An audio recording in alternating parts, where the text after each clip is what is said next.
Hello, everyone. Today on the final bar, we'll talk about a market continuing to, approach all-time highs to threaten that 3,600-ish level, but really not getting the follow-through to propel much further. Some of the larger names pulling back and through a heavy news flow week with earnings, with events, and all of that. It's all about, identifying for me. It's all about following the trends and looking for signals that the trends might be reversing. Ladies and gentlemen, this is the final bar.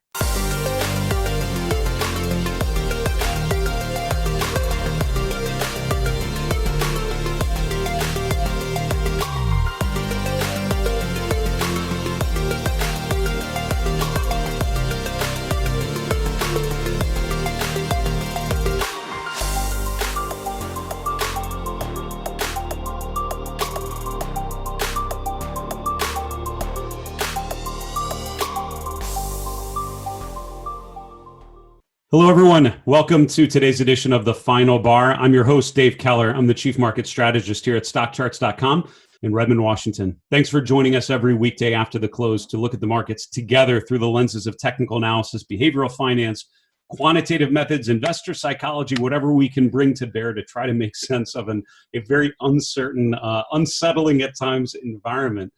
There are plenty of question marks in terms of headwinds and tailwinds in the macro environment for sure, but also with individual stocks. And, I think up until now, it's felt like very much a macro story, big picture themes, the elections, coronavirus and all related issues, et cetera. This week has been a little more company specific risk with companies like Apple, with Amazon, with particular events that are catalysts for uptrends or downtrends. Earnings, we're sort of getting into the meat of earnings season here with the banks and some of the larger financial firms reporting. So stocks like Wells Fargo, JP Morgan reacting very quickly to where earnings are at relative to expectations and what those expectations may be going forward. When you think about an environment like this, I always tell people that the markets are not about what is happening. It's about expectations of what could happen or what may happen. And I think that's why a study of price can be really, really valuable. Now, we have some fantastic guests coming through this show to help us make sense of things. It's not just my charts we're looking at today. We have a really good guest, Mark Newton from Newton Advisors. And I've followed Mark's work for a number of years. And he is a solid technical analyst and a very knowledgeable strategist. So looking forward to getting his take on the environment right now, especially as we're in this meet or getting into that year-end period. Speaking of which, next week on Monday, we have a special event, the Presidential Cycle Panel. So I was just emailing with Jeff Hirsch, Bruce Frazier, and Tom McClellan. We're going to have a great conversation on Friday of this week to sort of get our thoughts together, and then we'll have a panel for you on Monday. This is all talking about the presidential cycle, what it means in an election year, what the historical trends have tended to be around this period, and how this year may or may not be different than that historical cycle. So a really good event on Monday. Later on this show next week, we have Jeff Hughes joining us from JWH Investments on the 20th on Tuesday. And then on Wednesday, Todd Campbell from EB Capital Markets in Boston joining the show.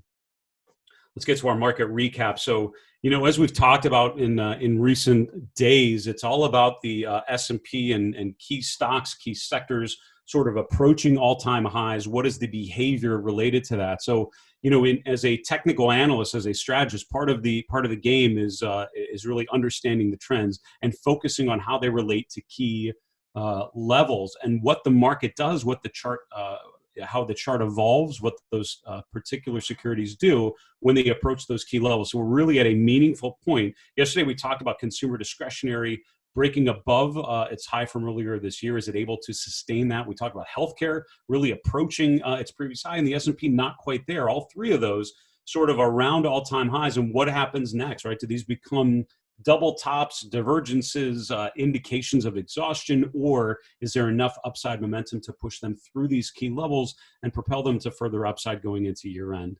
Today, again, one day among many, but today was certainly more in the pullback camp with the S&P down about 0.2%, back below 3,500, closing around 3,489. Mid caps and small caps down as well, not quite as much. And the NASDAQ 100 really drove the way further down out of those major benchmarks. The VIX back a little bit higher above 26 today.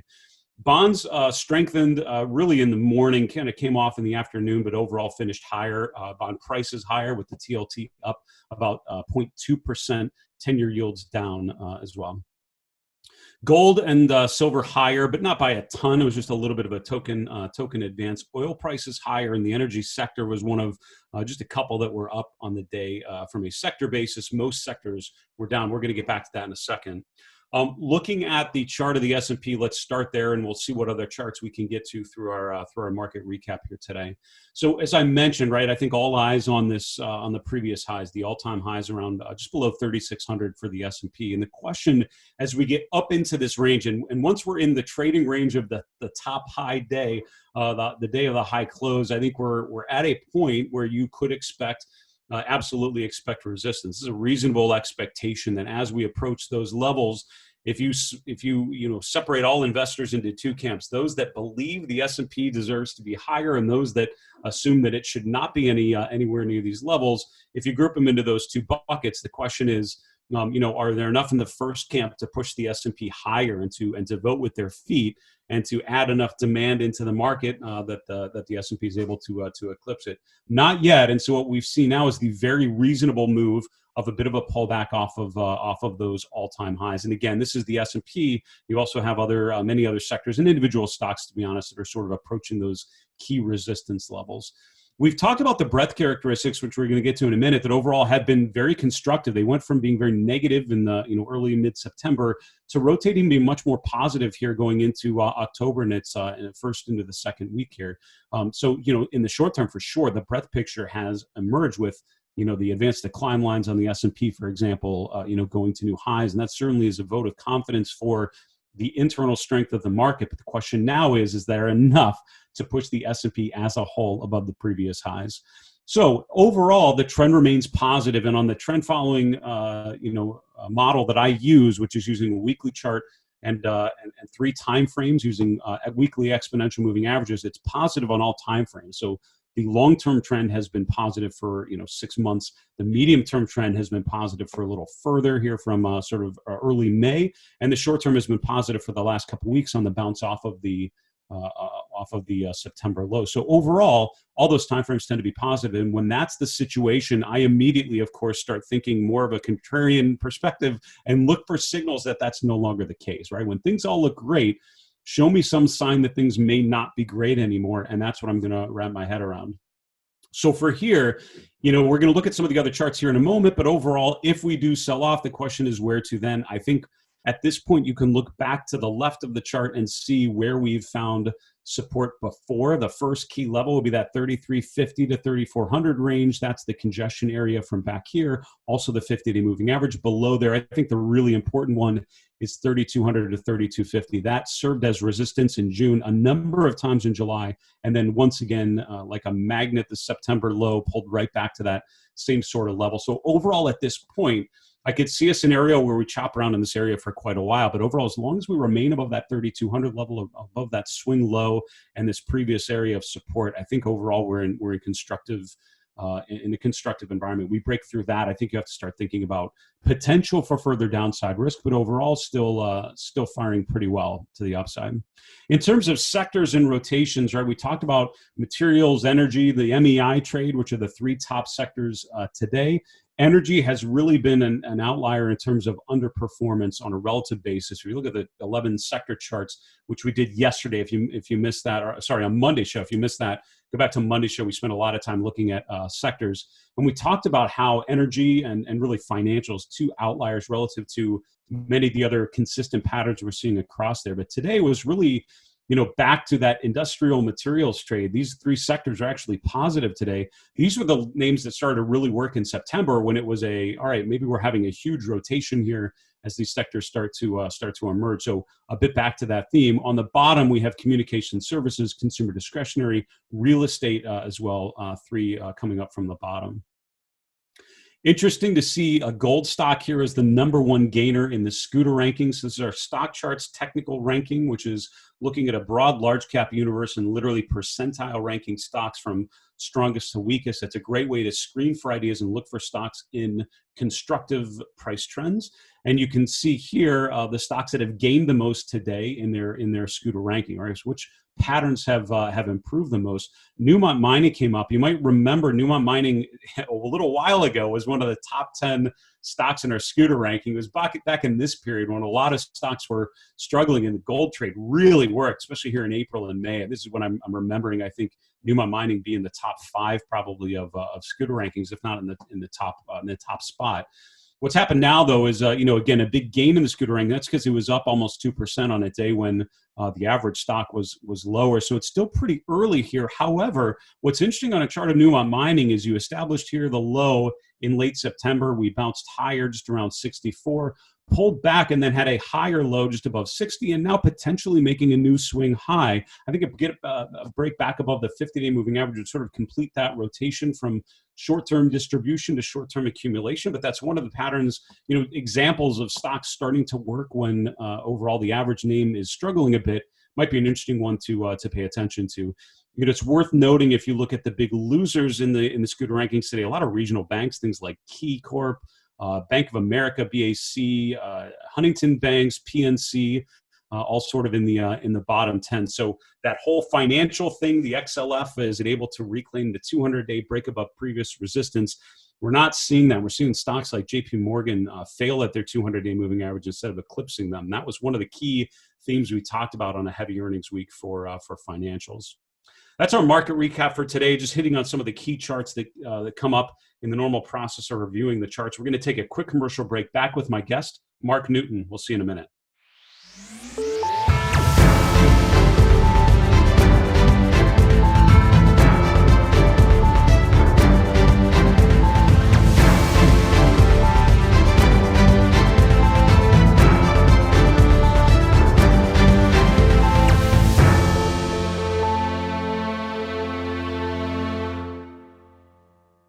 Hello, everyone. Welcome back to the Final Bar. This is Dave Keller here at StockCharts.com. We really appreciate you joining us for the show every weekday after the close to look at these markets together. We'd love to hear from you, and in particular, questions that you're running into. We're going to do another mailbag segment at the end of the week on Friday. We'd love to answer one of your questions on the show. A couple ways to get your questions to us. Number one, via email, thefinalbar@stockcharts.com. Number two would be on Twitter @FinalBarSCTV.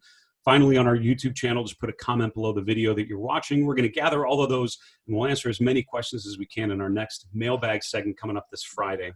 I want to welcome on my guest, Mark Newton. Mark's a fellow CMT at Newton Advisors in the New York area. I followed Mark's work from starting at Morgan Stanley to Diamondback and now running your own shop. And Mark, welcome back to the show. Thanks for joining us. Thank you very much, Dave. Great to be back. So I really appreciate you might have heard we're doing a special event on Monday talking about the presidential cycle. So when you sent your first chart really focusing on the cyclical pattern in the New York Composite Index, I was fascinated to hear what this means for you. Start us here and give us a sense of what you're seeing.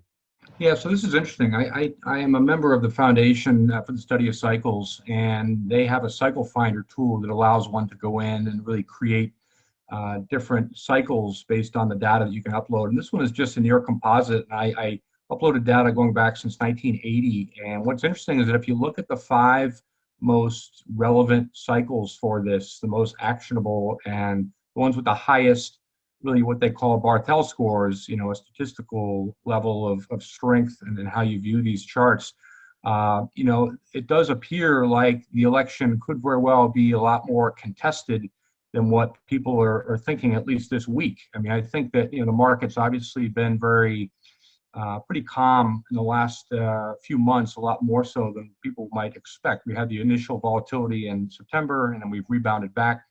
But this composite actually turns down pretty sharply towards the latter part of October into December, making it seem like this year could shape up to be very much similar to 2018 than our traditional Q4, where we just rally straight into year end. It's very, very interesting. And again, I know that, I think one thing to be clear, right? I mean, the idea of the cycles doesn't suggest we're getting down to revisit lows necessarily, but it does tell you about the contours of the price, right? So it's expecting a bit of weakness going into the next couple months and then the rally going into the beginning of next year, right? Yeah, that's correct. And so, this combines what I call, the dominant cycle, which is down below, which is about 174 trading days on a New York Composite, and then the above is really a combination of 5 different cycles melded together. So when those start to trend in the same direction, then it really tends, you really want to pay attention. And so that's been, it did a great job. Last couple of years, we had a nice high in early 2018 and then a peak in late 2018. And, it was about a month early for our sell-off earlier this year, but it did call the bottom pretty accurately. And so, the dominant cycle turned down right at the beginning of September, whereas a composite really waits until the latter part of October and then turns down very sharply. So, my thinking is that a lot of the recent sentiment getting more and more complacent based on thinking a stimulus is going to be passed one way or the other, or the election might be okay. People are seeing Biden's lead widen and thinking, well, maybe it won't be contested, or they're thinking that the Fed has got the public's backs and we're going to continue to keep rates down indefinitely. There might be some reasons to be concerned when just looking at cycles per se, and that also dovetails in with what we've seen with a little bit more of the defensive trading of late, the technology weakness since the beginning of September that put some pressure on these names. And so those are a few of the reasons. But it makes me seem like you want to be a little bit on your toes and not too complacent heading into the election. Now, you mentioned sentiment earlier, Mark, in your second charts, looking at the put-call ratio. How does that jive with the pattern you're seeing in price overall? Yeah, so the equity put-to-call ratio has now reached a level which we saw back in early September. And, based on my experience, I use a combination of a number of different sentiment indicators based on investors' intelligence for some of the institutional sentiment, along with AII, and some people don't choose to use that. That's more of an individual level. But the equity put to call, when it dips down to levels where you're seeing more than 2 calls being bought for every put, typically that is a warning level where lights should flash off. And we did see that in June, of course, during the early part of June, we got down to those levels, market peaked, and then of course back in September, and also similar level. So I'm on alert, for the market to peak based on sentiment alone, having, in my view, gotten down to levels where, it's a bit too comfortable, I think, with, heading into a time that it's likely going to be a little bit more uncertain than many people believe. Now, your last chart, Mark, and we only have about 30 seconds left, is a chart of Apple, and looking at the candle chart here. So Apple obviously big in the news this week, and all eyes on the iPhone 12 and expectations there. What's the technical take on Apple? So bottom line is it still looks like the chart can move higher in the short run, meaning probably the next 1 or 2 weeks. I would encourage people that when you see stocks that make up such a large percentage of the indices like Apple, that it's important to really combine the stock charts with what the index chart sees, or they either confirm your thinking or deny. And we saw that gap on Monday. Gaps typically are wave 3 type patterns. And so we were seeing that little pullback over the last couple of days, yesterday and today. Normally that's likely a wave 4 that should be a chance to buy into the little pullback and think that you have one final move to the upside. So I'm actually projecting that Apple could potentially still make further gains in the near term, meaning the next week or 2 weeks. And then my thinking is it's going to be right to sell into that move, and that the cycles likely should turn us down into November.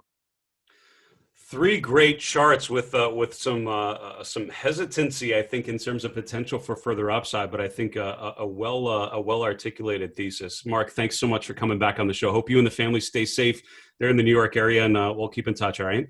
Likewise, Dave. Thanks very much for having me. It was Mark Newton from Newton Advisors, and it's interesting. What I love about Mark's approach as we're thinking about these charts is I think the 3 questions you want to answer, the 3 goals of a technically oriented investor. Number 1, follow the trend or identify the trends. Number 2, follow the trends, and then number 3 is a crucial one, which is try to find a set of tools, anticipate when those trends may be reversing. And I think that's a couple of the charts that Mark showed me is really making me think about the potential warning signs for further downside and how to think about the risk portion of your portfolio.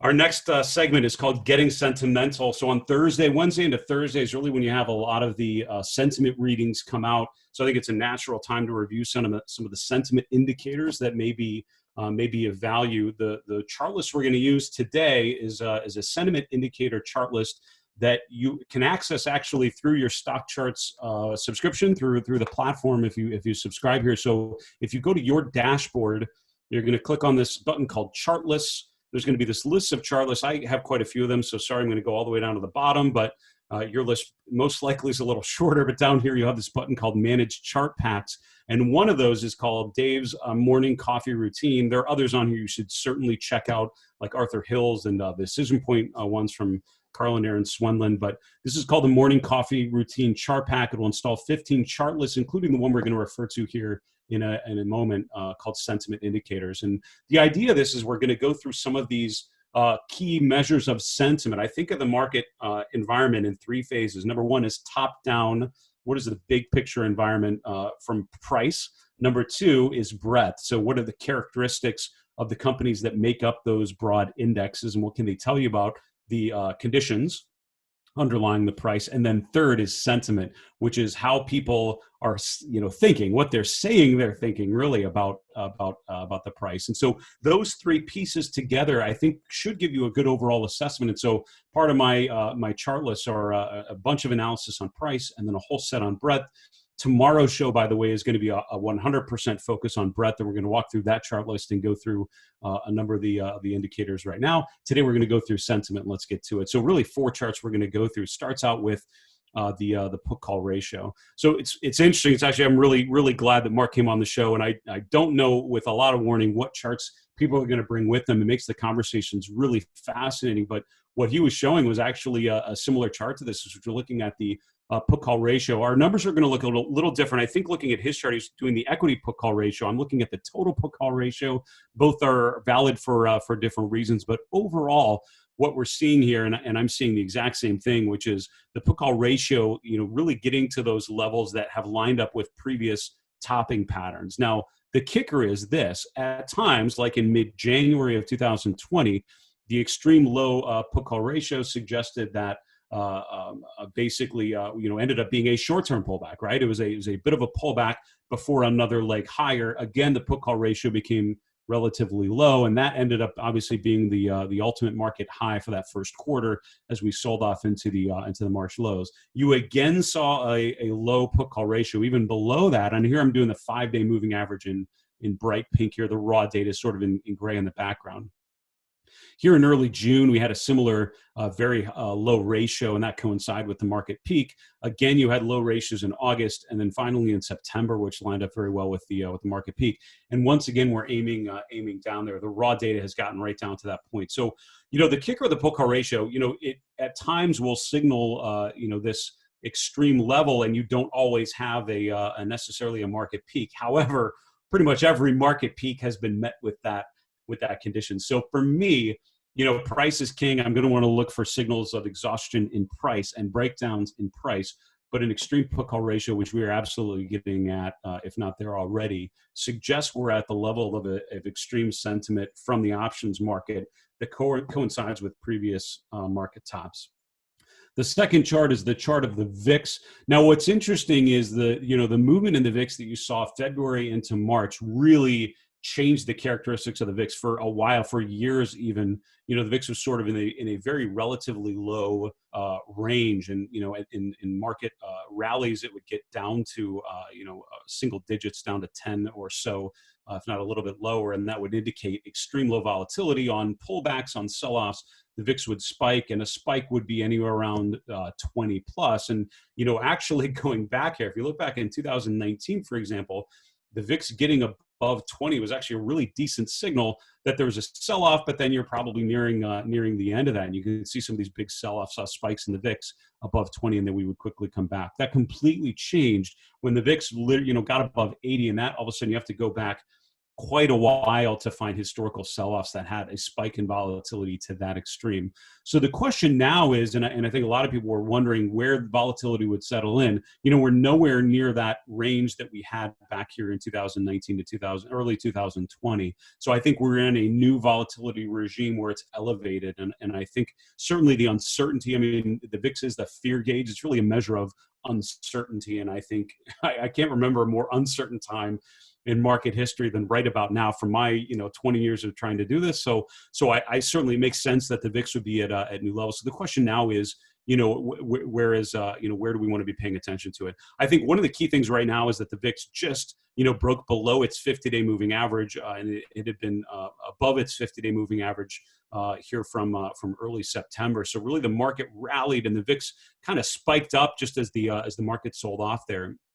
We're potentially breaking down to a lower period of volatility, and if you can see in some of these historical bottoms in volatility, obviously lines up with the peaks in price. So looking for some sort of bottoming pattern. I don't think we've seen that yet. I think the VIX at this point could be breaking to even more levels, and I think looking for some sort of inflection point could inform your indication of stocks starting to turn lower. I don't think we've necessarily seen that yet. But we need to wrap up here. Just do two other charts really quickly. Looking at sentiment, there are a couple different ways to do this. I've looked at the AAII rankings. It's on my list. I have a cavernous list of things to dig into when I've got time to spare. And one of them is to really spend some time with other sentiment gauges like the II and market gauge and others that I've used at times in my career and have just gotten away from. The AAII is really looking at individual investors. What's interesting is you don't have the extreme bullish sentiment you would normally have at market peaks, right? So if you look at the level of bullishness in December of last year, in January of last year, bulls outweighing bears by 20+%. Here we still actually haven't gone net positive yet, and that's either I was wondering if this week would get more of a swing more to the bulls than bears, and we've not seen it. 40% almost of respondents still saying they're bearish on the U.S. equity markets going forward. So overall, this entire indicator, I think, is skewed more negative than positive. We haven't turned net positive. And right now we're at similar levels for what it's worth that we were in early June, which was that last pullback there. So we'll have to see what that means relative to the movements in price, but that's where it's at. Finally, the last one I just wanted to point out, this is one of the exposure charts we look at. This is the name exposure index looking at active investors and where they're allocated. Here is the RIDEX flows, and I think the RIDEX ratio, basically looking at bullish versus bearish positioning, is at extreme bullish reading. So out of all the sentiment things I'm looking at, the put call ratio and the RIDEX flows are probably the two that are indicating a bullish extreme and suggesting there's potential for a top around here. We'll have to continue to watch that evidence and see how it unfolds in price. We today need to wrap up the show. Go to the 3 and 3 charts in 3 minutes. It's going to be more like 1 minute, and here we go. Chart number one is Apple. I think looking at Mark's chart of Apple was actually really fascinating. This is sort of my read on Apple, and I think yesterday, this is the last 3 days of trading. Yesterday was what's called the dark cloud cover, which is where you have a big up candle and a down candle that does not completely engulf the first day's trading, but it gets at least 50% of the way down through there. That's a short-term weaker pattern. If you break above 125, which would be the upside resistance, that would change the character. But at this point, it's leaning more negative than positive. And again, I think a trend line using these short-term lows could be a really good, quick way to see whether we're rolling over or not. But obviously, Apple coming off would certainly weigh on the overall market and the indexes as well. Chart number two, the weakness in breadth going into the September peak was one of the key parts of my sort of short-term bearish thesis that played out pretty well. The breakout in breadth is what sort of suggested further upside. Now we're starting to see a little bit of a turn down. This isn't updated for today yet, but I think looking at breadth not being able, especially with small cap, not being able to make new highs would be key. And then finally, the RIDEX flows and noting the extreme bullish sentiment in the RIDEX ratio, which is showing positioning in bullish funds versus bearish funds. Overall, I think is a really telling piece to look at. Folks, that's our show for today. Thank you so much for joining us. Special thank you to Mark Newton from Newton Advisors for coming on the show today. For StockCharts.com in Redmond, Washington, I'm Dave Keller. Be safe. Have a great night. Hey, Grayson Rose here with StockCharts. Thank you so much for watching. I hope you enjoyed that video. If you did, consider giving it a like down below, maybe leave us a comment, and if you're new to the channel, you can subscribe at the link up above. We're gonna bring you daily content from an incredible collection of technical analysts and financial experts.